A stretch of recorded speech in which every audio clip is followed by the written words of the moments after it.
safari subuh Jumat. Itu semua ormas Islam sama pemerintah kota. Asal safari subuh Jumat, asal Jumat itu subuhnya kami keliling dari masjid ke masjid di tebing. Nah, tapi setiap saya turun safari subuh Jumat bawa uang 6 juta. Tapi bukan uangku, uang pemerintah kota. 1 juta untuk sarapan, 5 juta untuk masjid tempat pertemuan. Untuk masjid tempat pertemuan. Ya. Makanya aku enggak tahu kalau ada pertemuan gini Pak Kades kasih berapa.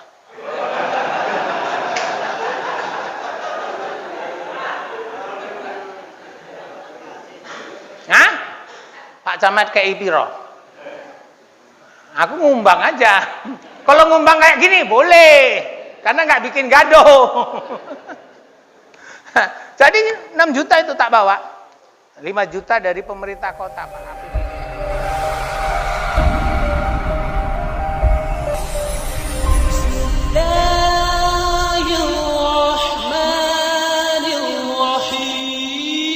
Bismillahirrahmanirrahim. Raditu billahi rabba wa bil islami dina wa bi Muhammadin sallallahu alaihi wasallam nabiyya wa rasula. Wa qala ta'ala fi kitabil karim, a'udzu billahi samiil alim minasyaitonir rajim. Bismillahirrahmanirrahim. Wal asri innal insana lafi husri illal ladzina amanu wa amilus solihat wa tawasau bil haqq wa tawasau bis sabr. Sadaqallahul azim. Alhamdulillah, segala puji dan syukur mari kita sanjungkan pada Allah, Tuhan pengasih lagi maha penyayang. Salam dan selawat kita sampaikan ke haribaan junjungan kita nan mulia Rasulullah Muhammad sallallahu alaihi wasallam. Pak pengurus BKM Masjid Al-Furqan tadi ya, yang sama kita hormati, pengurus forum komunikasi silaturahim masjid dan musola Mencirim, Adinda Ustadz Hendro, Pak Kepala Desa, terus tadi yang dari Tegalsari ya, Telaga Sari, Adinda Hendra, pemilik ladang edukasi, para asatid yang hadirin yang saya muliakan.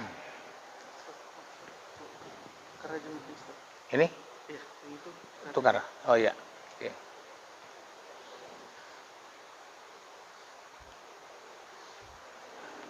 Hadirin sekalian yang saya muliakan, saya ini hari bangga walaupun saya ini hitung-hitung pulang kampung.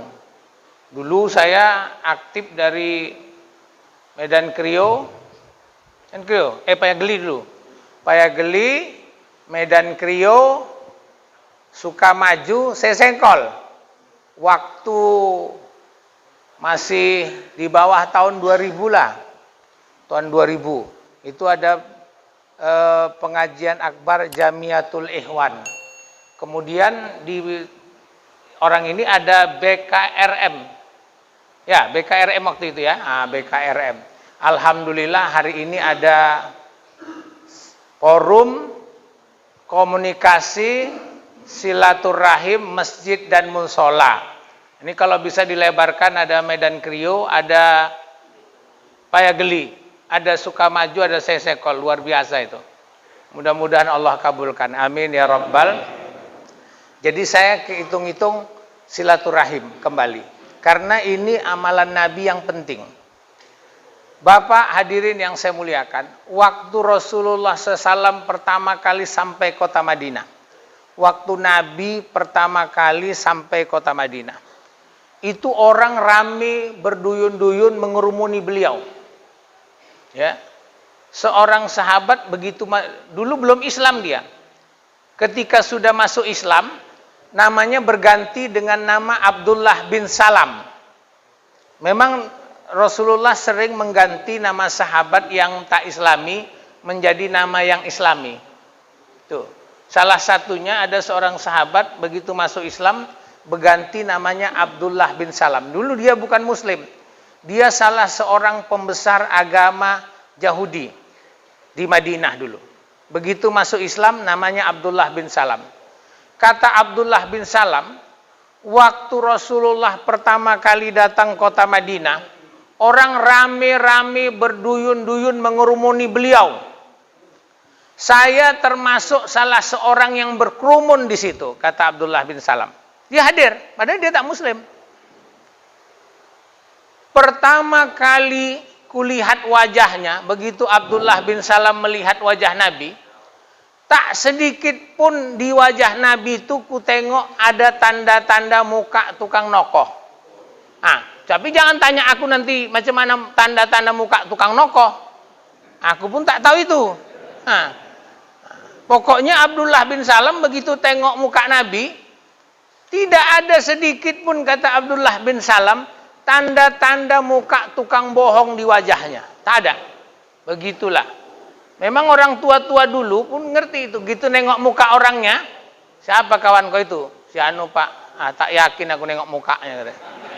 Hati-hati juga itulah. Tapi ku tengok, kalau nengok mukanya yakin aku.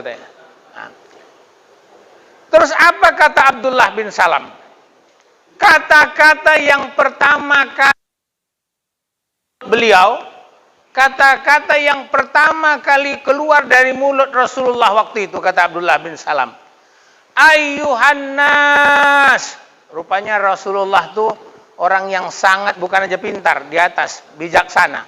Sampai sifat Rasul itu kan patonah. Patonah itu bukan semata-mata pintar, di atas lagi itu. Buktinya dia tak pakai ayyuhal muslimun. Dia tak pakai ayyuhal mu'minun. Kenapa? Karena dia tahu yang datang ngerumuni itu beliau itu bukan orang Islam semua. Ada orang tak Islam. Dia tahu. Nah itu makanya kita juga perlu membaca situasi, kondisi kita. Apalagi desa kita ini kan ada yang tak. Itu bagaimana orang yang muslim tertarik menjadi muslim. Jangan pula orang Islam jadi murtad, jeleba oleh itu. Cuman tanggung jawab kita membentenginya. Udah agak dekat. Aku nih lah repot nih. Malah justru makin jauh mic-nya makin senang aku. Bebas aku ngomong.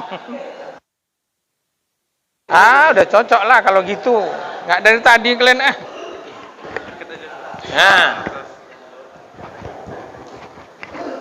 gini kan enak. Mantep lah nih kalau gini. Nggak capek. Dah. Jadi dia bilang ayyuhan nas, kata Rasulullah. Hei manusia. Hei manusia, kata Rasulullah. Abdullah bin Salam juga di situ. Dia belum muslim. Hei manusia, kata Rasulullah.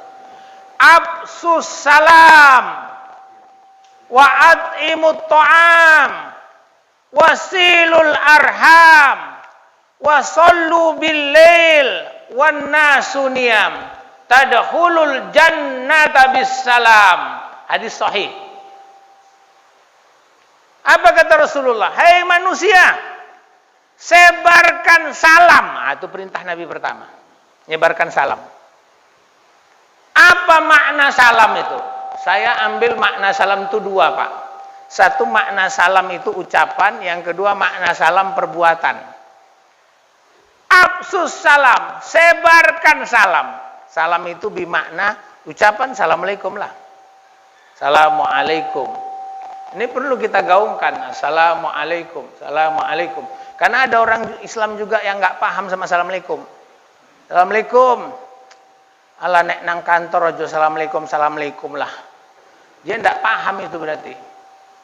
Assalamualaikum. Nang pajak ayo kue assalamualaikum, assalamualaikum. Nang masjid baru assalamualaikum. Salah lah.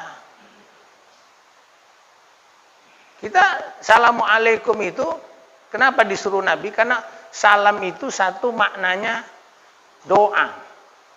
Jadi kalau ada orang ucapkan salam sama kita, itu berarti orang tuh doakan kita. Jadi tidak paham dia, didoakan nggak mau. Assalamualaikum. Assalamualaikum, assalamualaikum lah. Gemblong itu.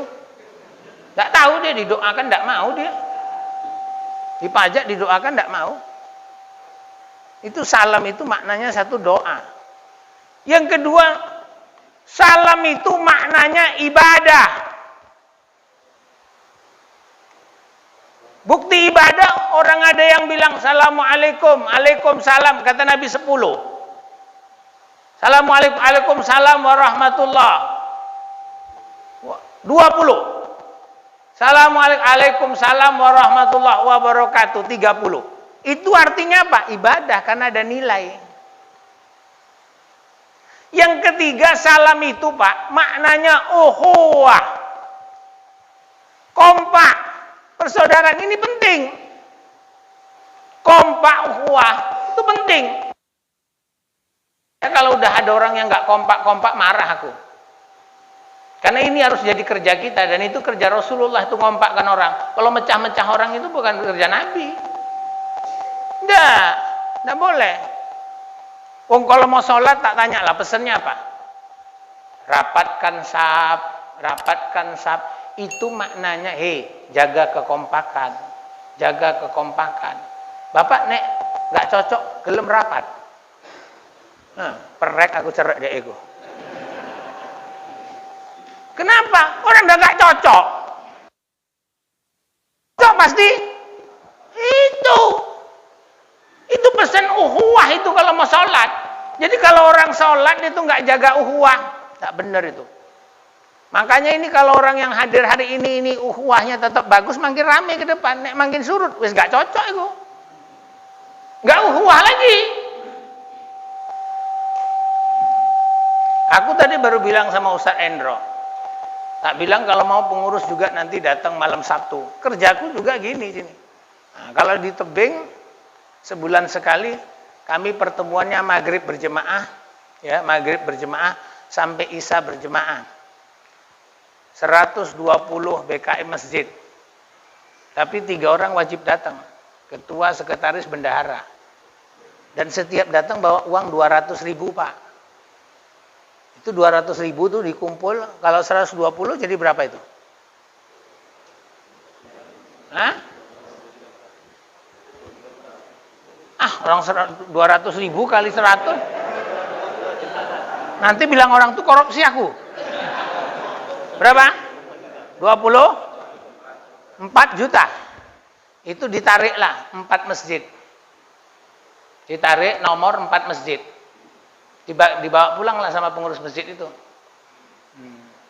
Bulan besok gitu, apalagi yang narik, jangan sampai nggak teko meneh. Jadi dalam pertemuan itu ada program arisan, tapi dalam tahun depan kami rencana nggak dibagi, dikumpul untuk satu tempat, supaya artinya apa? Bisa nggak kita ini menghimpun, tapi ditaruh di satu rekening, tapi rekeningnya boleh diakses seluruh pengurus BKM masjid. Di rekening syariah ya, tidak boleh konvensional. Tapi jangan marah yang bank konvensional sini. Ini penting Pak, ukhuwah ini penting. Bapak tidak bisa bikin apa-apa kalau ukhuwah tidak kompak. Balik tadi ya. Jadi salam, tidak percaya salam itu ukhuwah. Coba cari agama mana yang seperti salam umat Islam, kalau diucapkan gitu dia ngerti. Bapak pergi ke Belanda, Bapak pergi kemanapun, kalau jumpa orang Islam, Assalamualaikum, pasti dia bisa jawab Waalaikumsalam. Nggak ada yang nggak bisa. Salam lain nggak bisa. Bapak bilang good morning itu bahasa internasional, orang semua kenal. Wah, enggak. Coba loh orang barat sana pergi ke kampungku di Mendiling, jumpa orang Mendiling, good morning, indagiot au meeting, jauh itu. Dia bilang good morning, nggak mau aku ke peol katanya. Kan nggak nyambung, nggak ada. Tapi kalau salam, makanya kata Nabi salam itu alaman arabta wa man lam ta'rif. Kau ucapkanlah sama yang kau kenal sama tak kau kenal. Pasti dia jawab. Nah itulah. Nah, kalau di Mekah, Madinah, asal tak kenal, ucapkanlah salam. Macam mana pun warna kulitnya, macam mana pun model. Nah kalau di Medan memang tak bisa Pak. Apalagi minggu nih, pakai lobe dia, pakai peci dia, pakai jas, pikir arok nande. Assalamualaikum, rupanya arok nang gereja deh. Dia bukan assalamualaikum, salam. Nggak nyambung. Kenapa? Nah, itu tadi. Jadi salam itu ukhuwah. Itu makanya Nah, salam kedua maknanya perbuatan. Artinya, pertama ucapan kita itu harus membawa kebaikan, membawa salam semua, kedamaian. Dan Nabi pesan, kalau cakap kau tuh tak bisa bikin damai, tak bisa bikin baik, falyakul khairan aw liyasmut. Enggak, kalau kau ngomong bikin gaduh aja. Kalimat may yu'minu billah wal yaumil akhir. Kalau kau betul beriman sama Allah dan beriman itu loh. Falyakul khairan aw liyasmut. Kalau cakapmu itu merusak ukhuwah, jangan. Jangan. Ini ukhuwah perlu dibangun. Nah, itu satu. Yang kedua perbuatan. Perbuatan kita harus mendorong supaya ukhuwah itu terjadi. Makanya kata Nabi, falyakul, kata lagi salam perbuatan. Perbuatan maksudnya perbaikan dampaknya. Maka Rasulullah bilang, kalau kita lakukan satu perbuatan millah, supaya datang rahmat. Ada orang nggak usah minum tua lah, tanya lah orang ngerokok. Wawak nek ngerokok bismillah apa ora? Tak pernah lah Pak. Itu Pak ngerokok aja nggak pernah pakai bismillah kok. Nah, makanya aku pun agak ngelarang orang ngerokok karena nggak pernah pakai bismillah. Dan siap rokoknya habis nggak pernah aku dengar alhamdulillah. Ngapa wis entek sak batang? Nggak ada. Tak ada. Tak jumpa aku tuh. Apalagi entek sebungkus alhamdulillah nggak ada. Itu berarti perbuatannya apa? Membahayakan. Bukan saja dirinya, orang lain. Ojo marah yang ngerokok loh. Nah, Pak Kades tadi marah. Katanya tadi khutbahnya dosa. Itu orang ngerokoknya dikantongi atau dibuang piye loh? Hah? Hah? Piye loh? Nande di gua itu loh. Ini kantongi. Dibuat nande. Wah, sembarangan lah. Dosa itu. Satu, dua. Salam ya. Dua. Yang kedua apa? Wasilul arham, kata Nabi. Jadi sudah absus salam, wasilul arham, hubungkan tali silaturahim.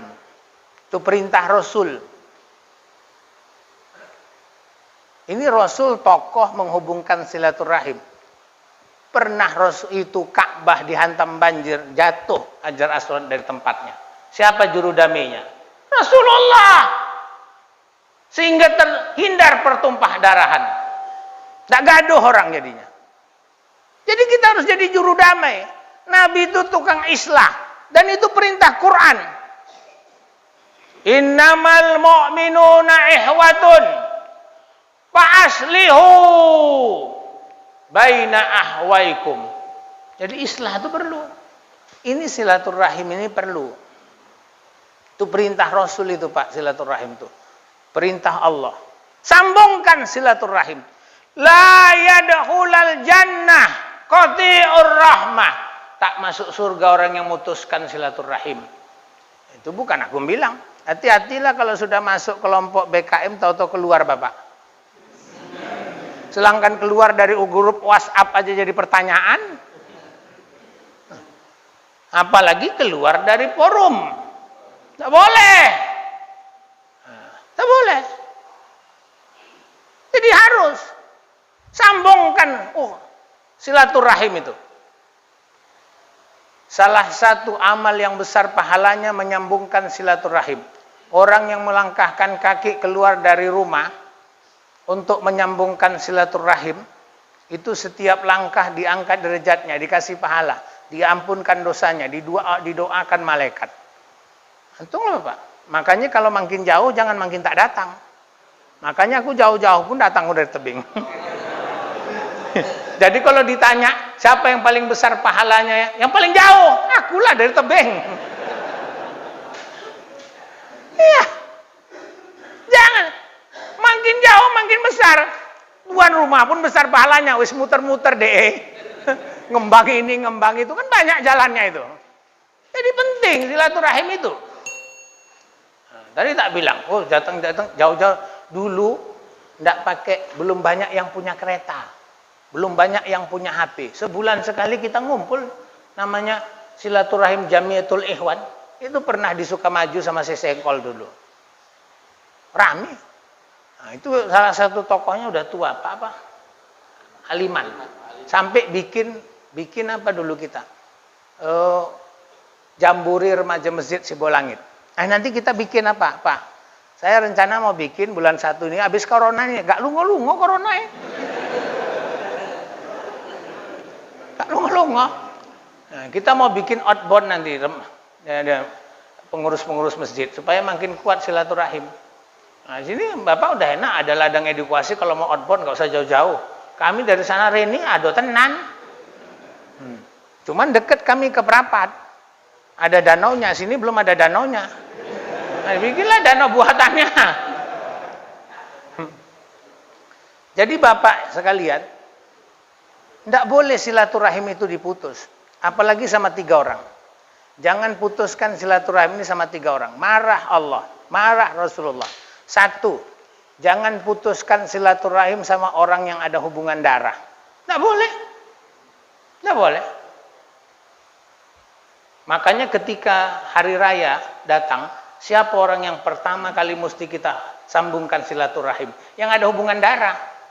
Ojo kebun binatang, sopo nang gunung. Siapa yang nyambung darahnya di situ?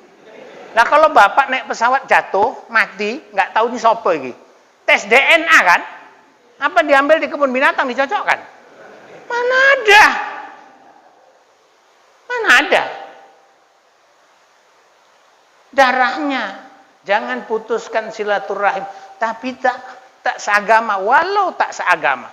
Wa in jahadaka ala an tusyrika bi ma laisa laka bihi ilmum, kata Quran tuh surah Luqman. Fala tuti'huma wa sahibuhuma fid dunya ma'rufa. Walaupun agama kau beda sama dia, tak boleh kau putuskan silaturahim. Kenapa? Ada hubungan darah kau sama dia. Harusnya upaya kau supaya dia beriman kepada Allah. Lewat perbuatan dan lewat doa kau. Gak boleh dipaksa. Nek Bapak nggak Islam, kue nggak Islam, cobalah. Men mati tak carno. Boleh, tetap tanam Pak. Kalau nggak ditanam, awak juga susah. Mambulah. Kalau nyolakan enggak lah. Mana boleh. Jadi tetap enggak boleh yang ada hubungan darah diputuskan silaturahim. Yang kedua, yang ada hubungan perkawinan. Enggak boleh diputus, mana boleh. Ada orang, iku mantan mertuaku iku. Kok mantan mertua? Kalau punya anak apa mantan neneknya? Mana bisa putus silaturahim? Makanya mertua itu tak bisa mantan. Kalau mantan bojo ya, itu mantan biniku itu betul. Itu mantan suamiku betul. Nek mantan mertua orang neng. Dari mana mantan mertua? Kalau punya anak, ayo manggil apa?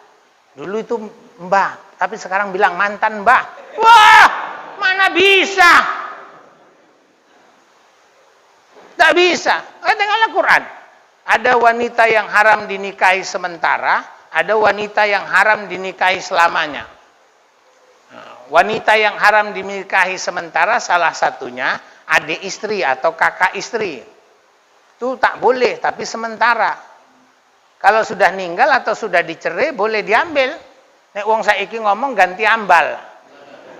Wong jarang tikar meneh. Kan nggak tikar, saya kan ambal. Nah, dulu istilahnya ganti tikar, saya ambal. Nah, itu boleh. Kalau sudah dicerai atau meninggal boleh. Tapi salah satu perempuan yang haram dinikahi selamanya, mamanya istri. Mama istri siapa? Mertua. Mana boleh dinikahi. Kenapa? Karena dia mertua kita. Tidak boleh. Maka tidak boleh silaturahim diputus. Lah Pak, cerai pun mana boleh putus silaturahim. Itu Pasha Ungu kan punya istri pertama tuh. Cerai kan? Silaturahim tetap bagus. Wong katanya aku dengar dikirimi tiap bulan 17 juta kok. Wong dia ngurus anaknya. Iya. Itu tuh siapa tuh? Biasanya orang kalau cerita artis paling hafal dia cepet itu. Contohnya tuh paling gampang Abang Dino didelok di TV. Si Parel itu. Kan punya suami, punya ayah mama itu kan udah cerai itu. Tapi kalau ada apa-apa kan masih tetap silaturahim bagus. Cerai itu bukan artinya dibolehkan, tidak. Tapi cerai itu tidak mesti memutuskan silaturahim, tidak bisa. Yang ketiga, ini sesama BKI masjid jangan memutuskan silaturahim. Yang ketiga, sesama muslim. Kan pengurus BKI muslim semua. Makanya tidak boleh diputus. Tidak boleh. Jadi kalau ada yang nggak cocok, diislahkan. Jangan dipanas-panas ya. Saya wis nggak cocok lah. Nggak pas iku. Aku nggak cocok menewis. Nggak jelas. Jangan mana yang nggak dijelas tabayunkan. Dikompromikan, bukan malah dikipas-kipas. Kumeneh, iki kan orang 2024 konek. Nah, ini memang mesti didukung Pak Kades. Ini kalau udah gabung gini Pak Kades, kalau Pak Kades, beliau udah berapa kali kepala desa? 2. Nah, sekali lagi bisa Pak Kades. Tapi kalau nggak dukung ambil alih aja.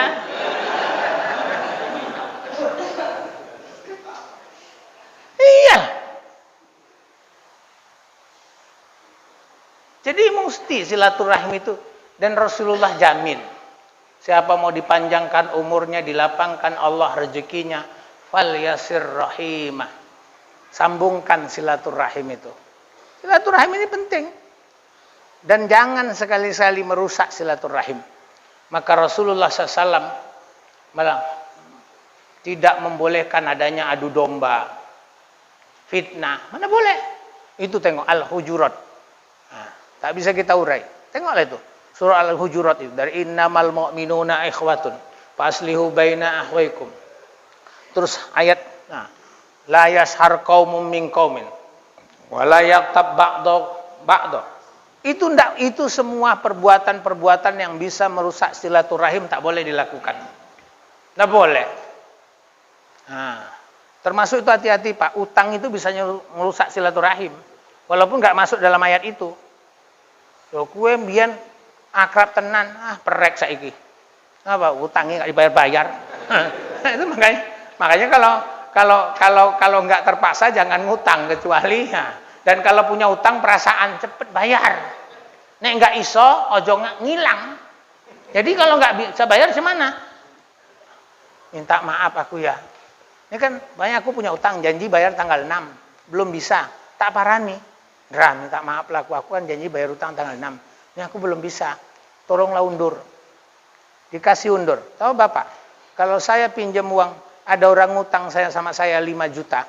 Dia janji bayar tanggal 6. Dia datang ke tempat saya, karena nggak bisa bayar tanggal 6 itu. Minta diundurkan. Saya undurkan. Berarti saya setiap hari bersedekah 5 juta kepada dia. Begitulah besarnya pahala memberi kelapangan orang yang berhutang.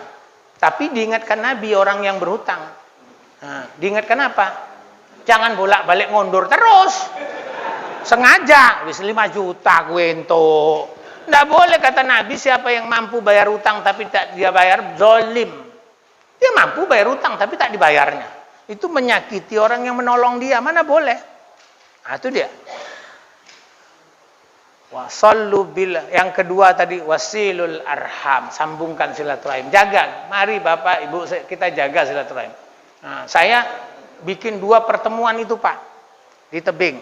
Satu safari subuh Jumat. Jadi safari subuh Jumat itu semua ormas Islam sama pemerintah kota. Asal safari subuh Jumat, asal Jumat itu subuhnya kami keliling dari masjid ke masjid di tebing. Nah, tapi setiap saya turun safari subuh Jumat bawa uang 6 juta. Tapi bukan uangku. Uang pemerintah kota. 1 juta untuk sarapan, 5 juta untuk masjid tempat pertemuan. Untuk masjid tempat pertemuan. Ya. Makanya aku enggak tahu kalau ada pertemuan gini Pak Kades kasih berapa.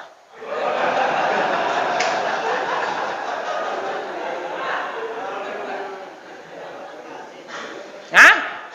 Pak Camat kayak piro? Aku ngumbang aja.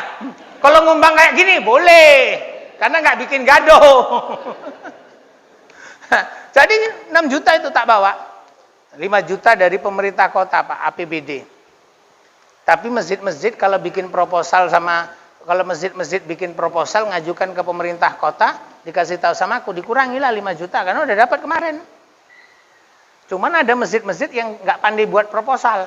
Makanya itu sebabnya dibagi melalui kita 5 juta tiap Jumat subuh. Nah, itu tiap Jumat subuh. Tapi kalau yang sebulan sekali ini nggak bawa duit. Nah, cuman itu tadi. Dan pemerintah justru pertemuan malam Sabtu depan, Pak. Ini kan malam Sabtu depan di Masjid Agung Tebing. Nah, itu wakil gubernur datang. Karena tarikan perdana dia datang. Bapak yang dari sini mau datang boleh. Silakan, silaturahim disambungkan. Yang ketiga, wa'at imut to'am, kasih makan. Nek teko tak kei mangan. Perintah Nabi itu ngasih makan. Wa'at imut to'am, kasih makan. Coba tengok YouTube Adi Hidayah sama Basalama. Itu memberi makan itu termasuk satu amal yang luar biasa. Kalau makanan itu dimakan jadi darah daging, itu yang ngasih makanan itu dapat bagian dari ibadah orang itu. Makanya jangan sering-sering ngai makan tukang mabuk. Kita ambul. Orang masjid dibawa ibadah. Makanya saya bilang, Bapak Ibu kalau wirid kenduri, kalau Bapak Ibu kenduri ngirim doa, kalau aku kenduri ngirim doa tak bilang tak pilih wong yang datang. Sempet bontotnya bikin tambul. Jadi ya wong masjid aja lah. Nek enggak wong masjid perek aku ngundang. Oh tapi Pak, orang yang enggak masjid kan perlu kasih makan. Iya nek kelaparan. Nah, kalau enggak kelaparan ngapain wong bikin tambul kok kelaparan? Ngasih makan orang baik itu besar pahalanya. Nah, makanya Bapak kalau udah pertemuan kayak gini, waduh. Ini berapa biji tadi? Bungkusnya itu. 450. Luar biasa itu 450 yang ngasih makan. Siapa yang ngasih makan itu? DKI Masjid. Duitnya dari masyarakat, semua dapat. Kalau 100 dari Pak Kades dapat 100. Nah, kalilah itu. Wah, luar biasa lah. Pahala ngasih makan itu besar. Dan itu perintah Nabi. Wa'at imut ta'am, kasih makan. Siapa yang perlu dikasih makan? Ada aturannya. Yang selalu dikaitkan sama makanan, satu fakir miskin. Coba tengok surah Al-Ma'un. Wala yahuddu ala ta'amil. Yang selalu dikaitkan sama makanan orang miskin. Yang kedua tamu. Kalau siapa beriman sama Allah dan hari kiamat, fal yukrim doipa, hormati tamu. Salah satu menghormati tamu itu pakai makanan. Pakai makanan. Jadi kalau datang tamu, tidak boleh. Wis mangan urung Pak. Jangan tanya wis mangan urung. Kalau jam makan, jangan tanya-tanya. Kecuali tamu sebelah rumah. Dia asal jam makan tekoi. Itu perlu ditanya. Wis makan urung. Tapi kalau tamu jauh, jangan. Walaupun udah lewat jam makan, jangan tanya. Kasih makan. Kasih aja makan. Karena tamu dari jauh.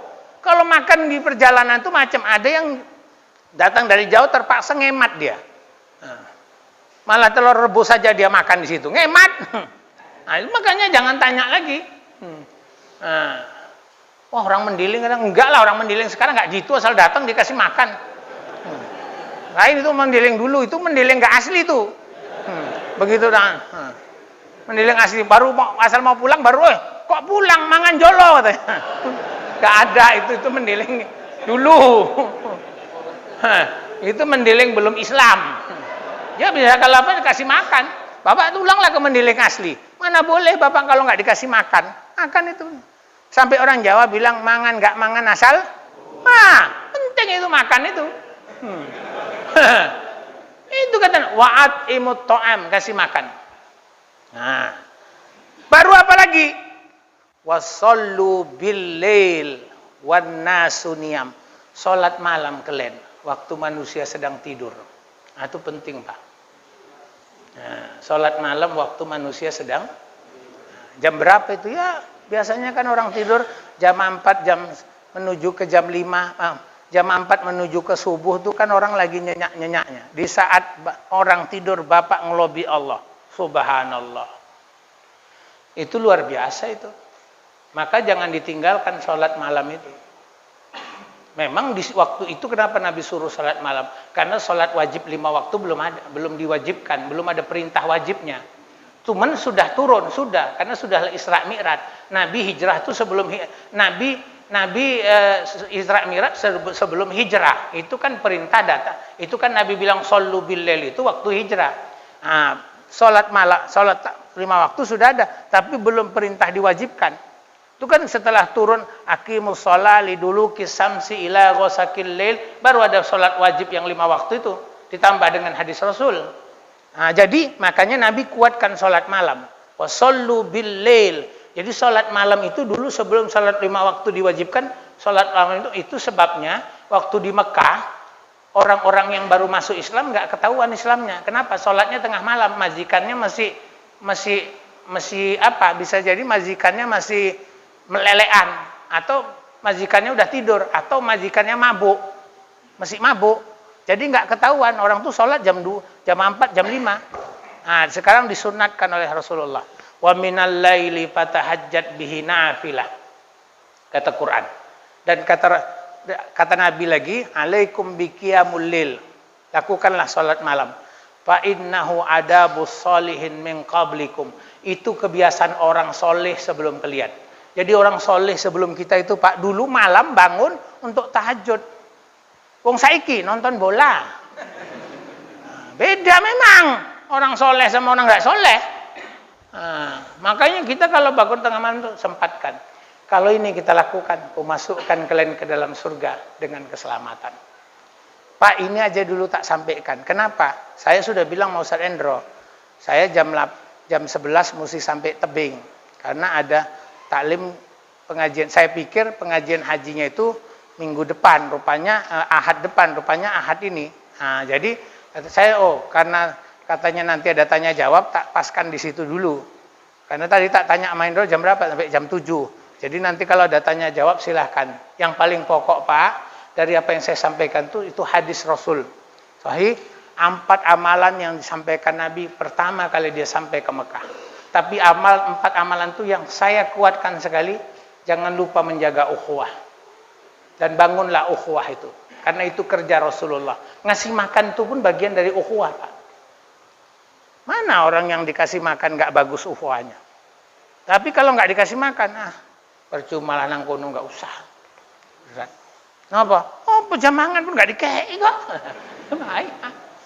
Nggak mau orang. Silaturahim itu harus dijaga, ya. Dan jangan silaturahim, tapi silaturahim juga sama Allah lewat ibadah sholat. Itulah dulu yang bisa saya sampaikan. Selamat, terima kasih kawan-kawan, adik-adik, para asatid sekalian. Kita bangun terus silaturahim ini. Mudah-mudahan Allah memberkahi. Nanti kalau ada tanya jawab silakan. Assalamualaikum warahmatullahi wabarakatuh.